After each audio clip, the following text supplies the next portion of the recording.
A peace and blessings to you. My name is Jerry B. I am the EntreMusician, and so are you. And I'm flanked with four guys. I feel like I'm cheated because they're the 10 Ton Tennies, but I only have four of them. So, we're going to have to figure that out. But they are from what we call here in the States, down under in Queensland, Australia. They have an incredible sound. If you said country met David Bowie while listening to Van Halen or something like that, is country punk, alternative funk, fusion rock. It's just beautiful. But these are my friends from Australia. This is Steve, this is Ben, Luke, and Dave. They are the 10 Ton Tennies, and they rock. What's happening, fellas? Hey, Jerry. Thanks for having us on. Absolutely. Good morning from down under, Jerry.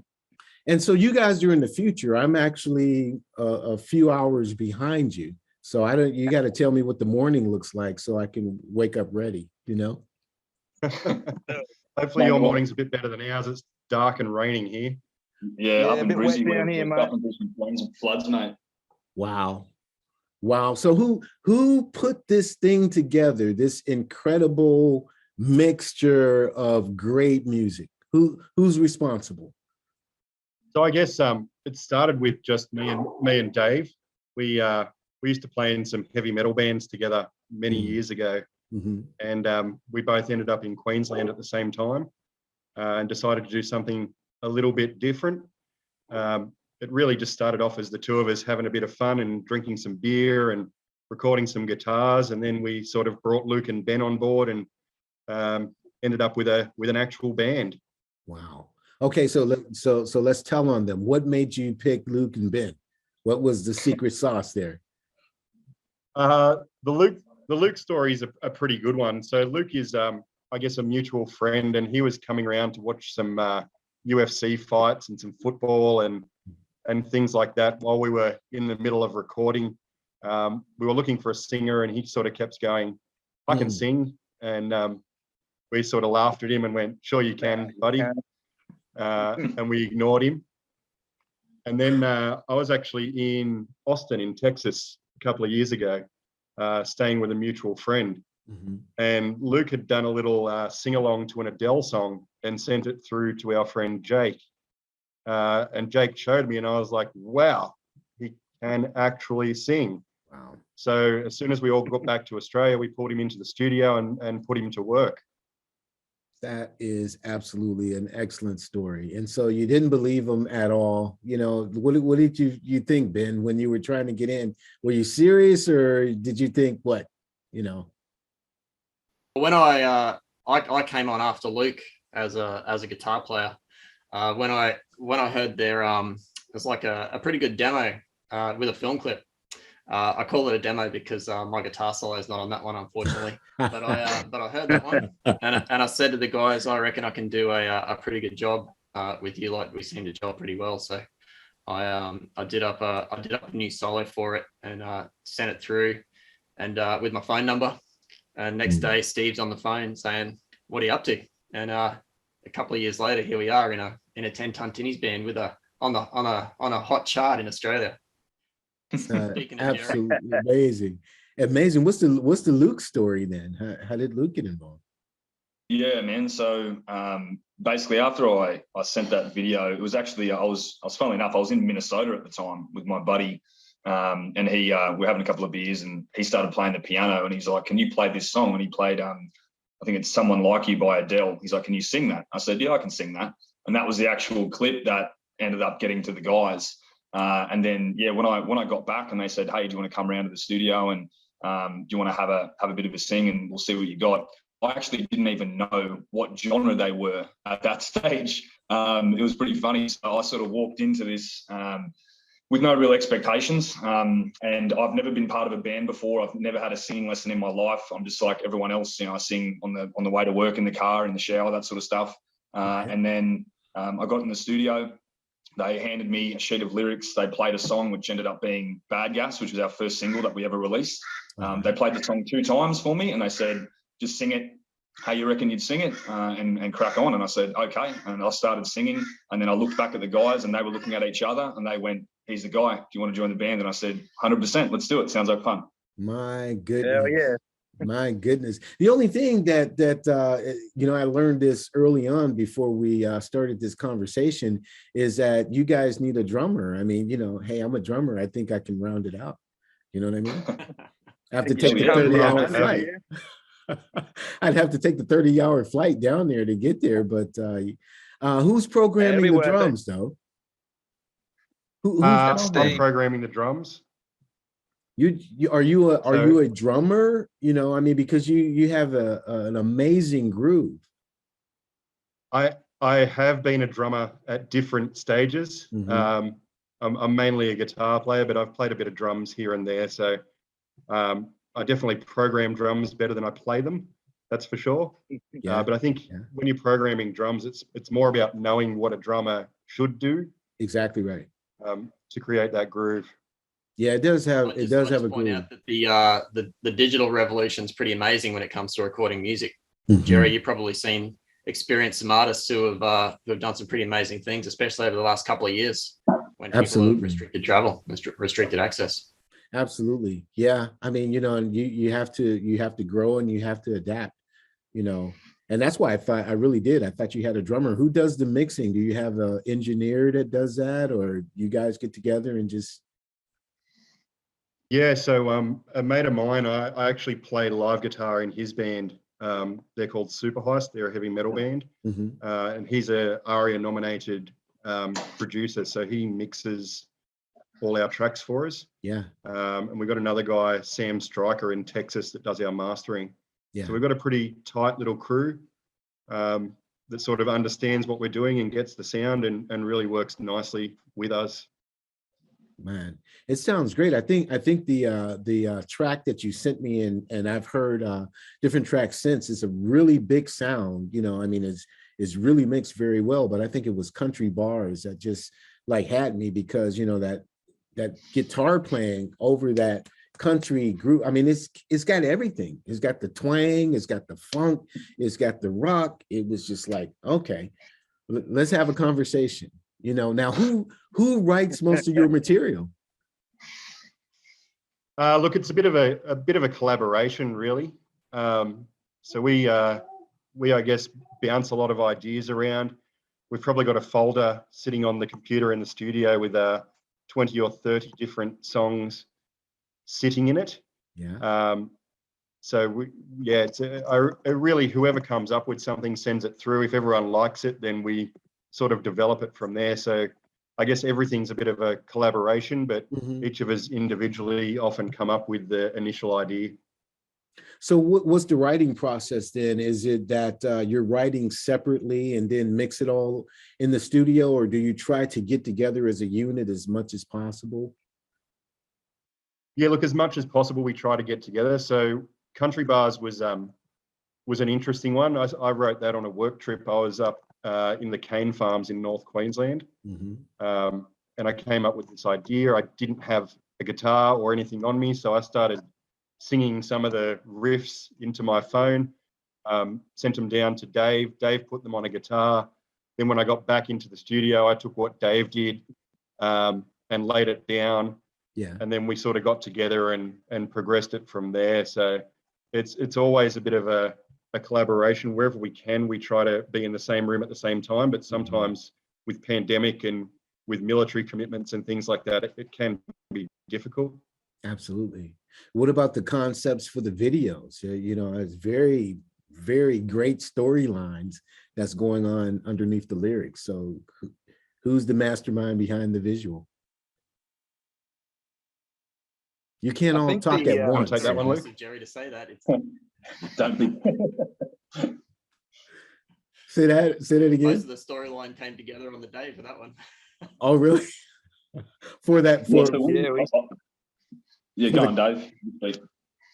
We sort of just had a bit of a day, mate. Went out in the Sunshine Coast and it started raining, and we had the guitars there, and we sort of just filmed the whole day. And we're really lucky. We know a guy called Jay Seeney who does a lot of video work down here in Australia and in the States, I think, as well. and he just chopped it up, edited it up, put the music on it, and made us look 10 times better than we actually do look. Yeah, it was that one especially, but there's another one. I can't recall it right now, the name of it, because I just went on like this little YouTube jaunt, you know, just like playing them one after the other. But I was really very, very impressed. So, I mean, I know someone is coming up with the concepts and saying, hey, we need to do this, or it needs to, you know, it needs to look like it feels. And I think you guys have the perfect marriage for it.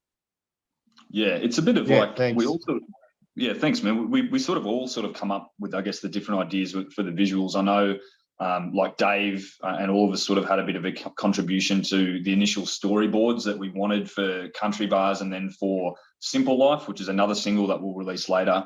And then we sort of just went, hey, you know, what is this actual song about? We need to make sure that the underlying actual visual matches that. Right. And for example, Simple Life is just, you know, it's just a fun, easygoing song. Like it's a bit of a party anthem as well. So we were like, why don't we just throw a party and film ourselves doing all sorts of different stuff for that? And then with Jay coming on board, he tightens up our ideas, because maybe some of them are a little bit ambitious at times. Hey, ambition is good. I'd just say that Country Bars was a really interesting one. Yeah. Oh, sorry, Ben. I'm sorry. Yeah. Sorry, yeah, Country Bars, just to finish that one off, we did have some great plans of bonfires and some other shenanigans, but we got rained out on the day. That was the start of about 5 days of heavy rain, I think. Wow. We got a couple of hours of rain free, and then we were, and so that's why Dave jumped in the swamp. He just couldn't help himself. Oh, really? I thought that was planned.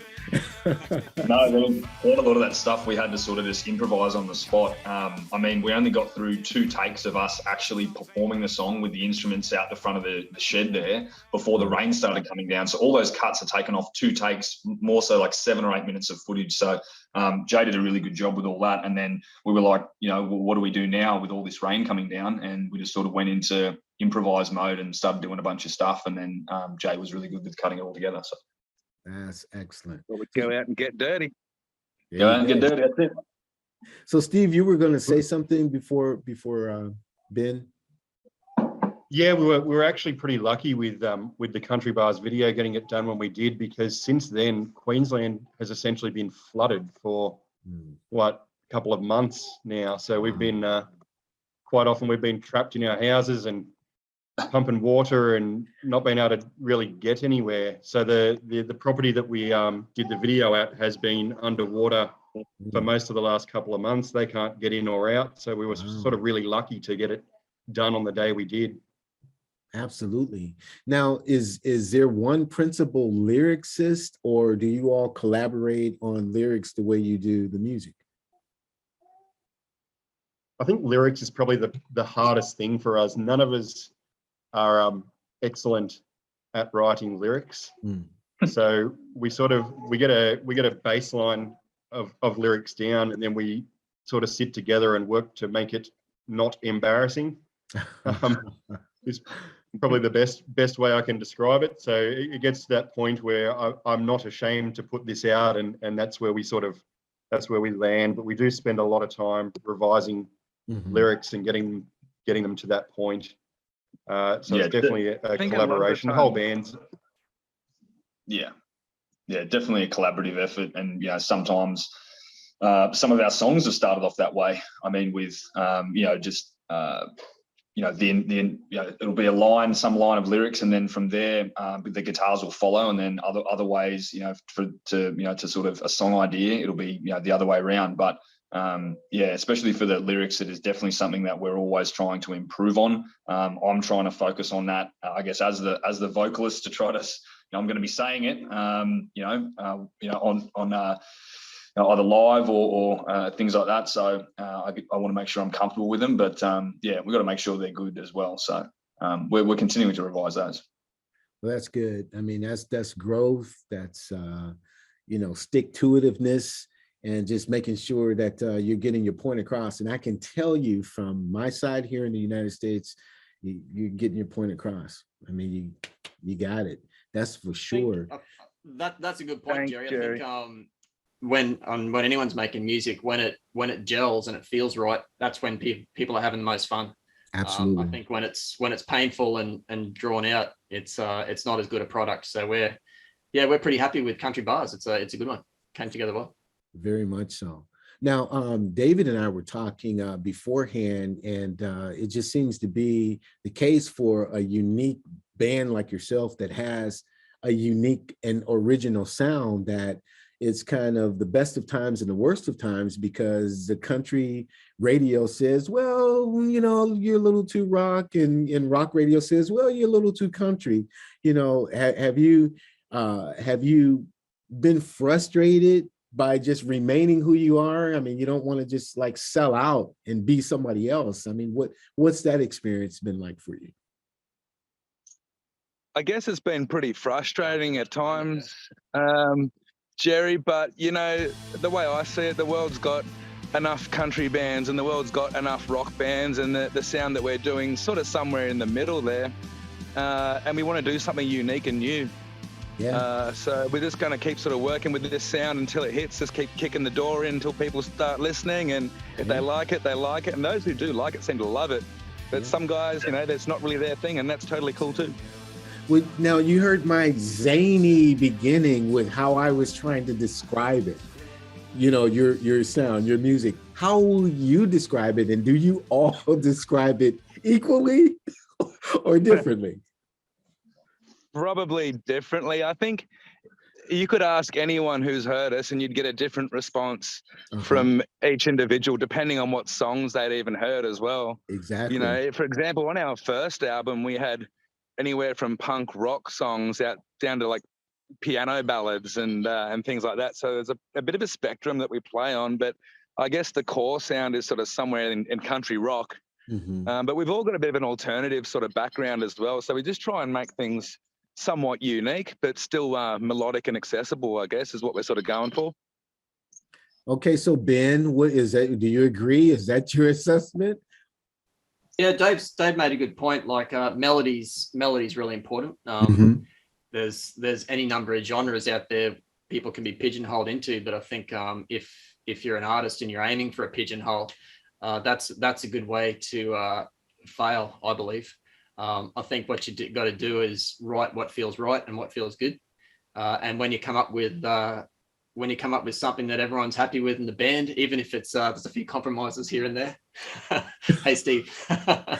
Exactly. But how would you describe it? How would you describe Ten Ton Tennies sound, though, Ben, if you had to describe it? Yeah, well, I think most of the songs would be definitely rock with a hard edge.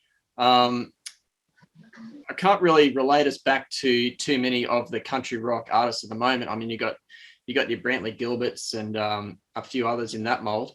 I don't think we're as polished as them, and I don't think we want to be.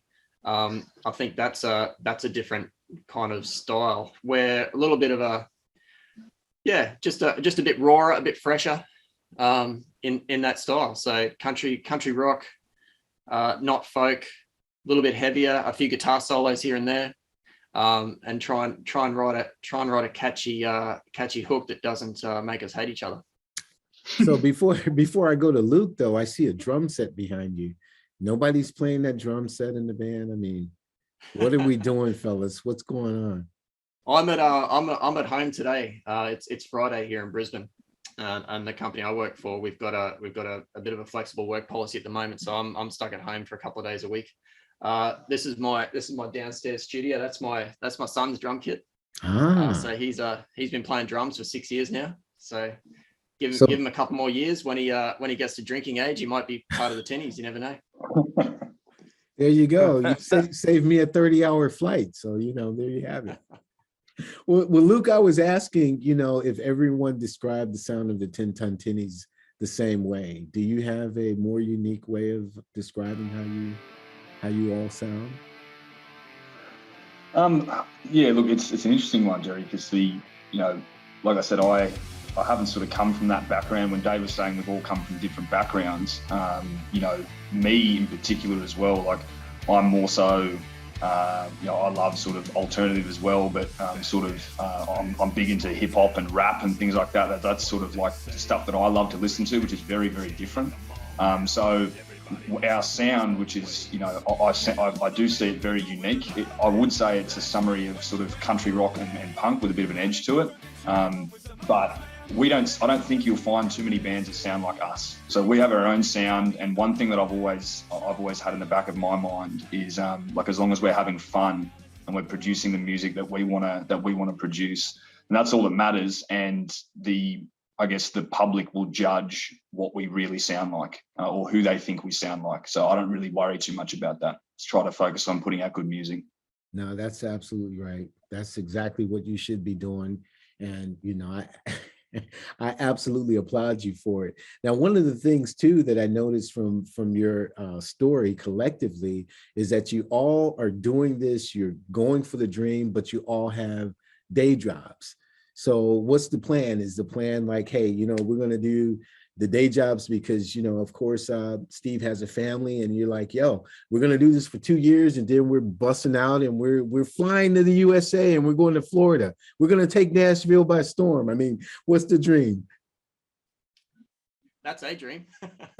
That's a dream. So I guess we're just playing it as it comes to us at the moment. We're doing our best to sort of promote as much as we can and make it as big as we can. If there comes a point where the music is sort of, getting to a level where it can provide for ourselves and our families, then that's something we'd love to pursue. But at the moment, the day jobs are essential. We've got families and mortgages and bills to pay. So you got to do what you got to do. You got to keep the roof over your head first and foremost.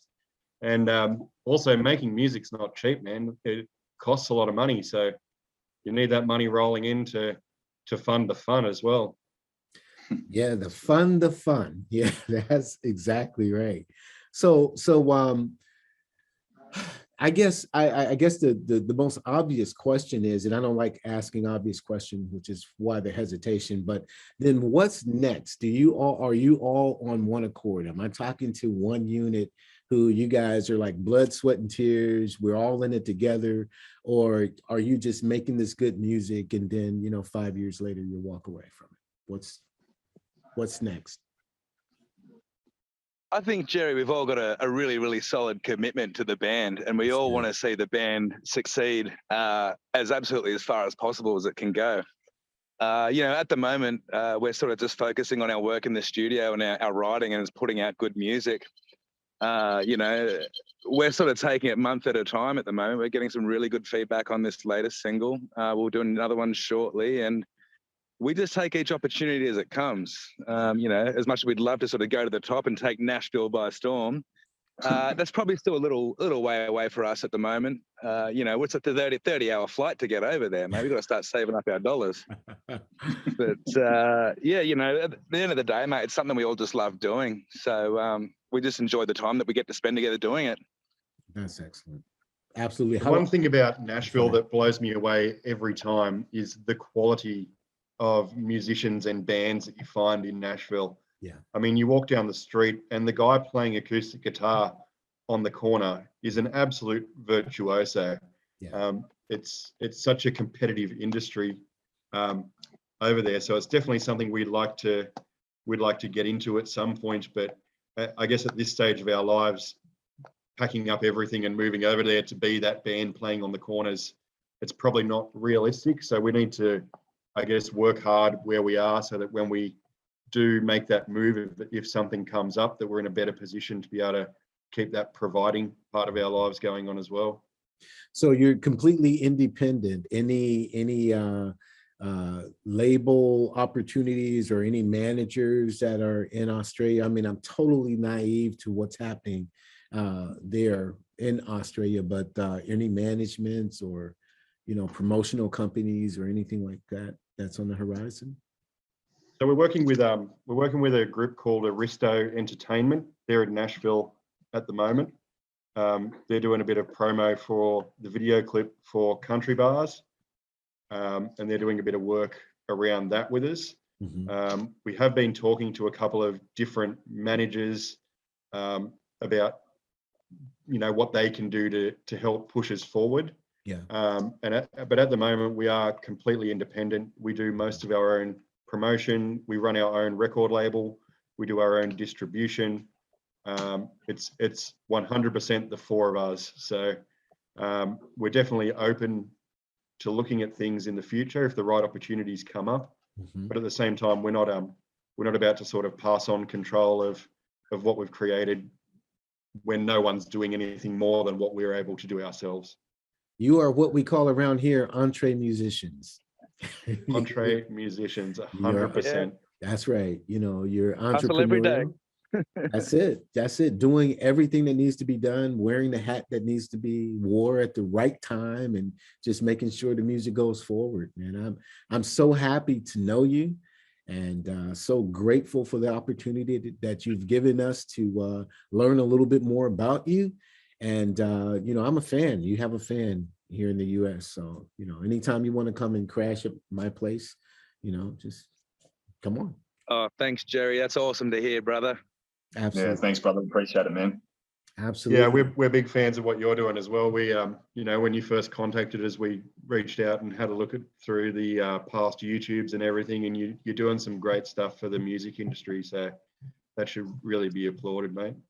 Well, I'm grateful, man. I'm just, the one thing that, and I'll say this and we'll wrap up, but the one thing that the pandemic did for all of us, or I usually say the plandemic did for all of us, it made us stop to reassess, who we are. And, I couldn't perform just like you guys did. And it was just a red light for all musicians and artists everywhere. But there are other things that you can do. If you're a creative person, you'll find out and figure out what the next step is. And the EntreMusician pretty much was born, from that. Hey, let's just get together with different artists and talk about, first of all, what's happening, talk about what's next. So when the light turns green, we'll be ready.